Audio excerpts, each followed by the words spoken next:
لما دخلنا مستشفى سرطان الأطفال لفت نظرنا إن المكان مليان بهجة وسعادة، على عكس مستشفيات كتيرة قوي. تعرفوا ده مش عرض من عروض السيرك، ده عرض جوه مستشفى السرطان.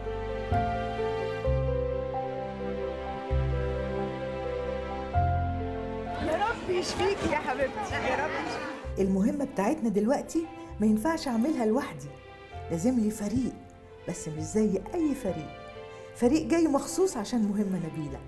بس ما تسيبنيش بقى يا عم سوبرمان، انت رايح فين؟ يلا بينا. لا ده مش سوبرمان، هو ده سوبرمان.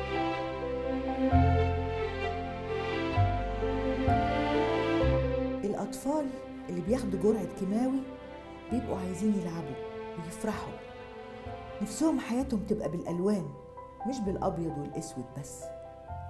أماني بتساعدهم على ده، وبتساعدهم كمان على العلاج بالفن.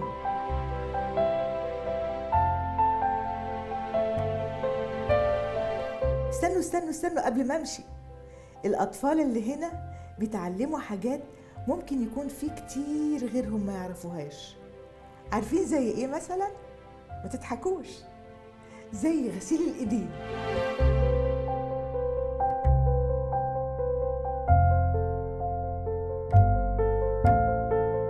السرطان مش هيهزم أطفالنا، وهم كمان مش هيواجهوه لوحدهم، احنا لازم نساعدهم ونسعدهم.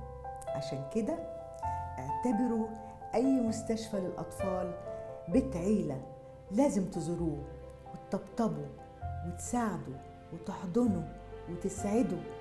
وصدقوني حياتكم انتوا هتتغير، وهتعرفوا اننا لسه بني ادمين، وكل واحد لسه انسان.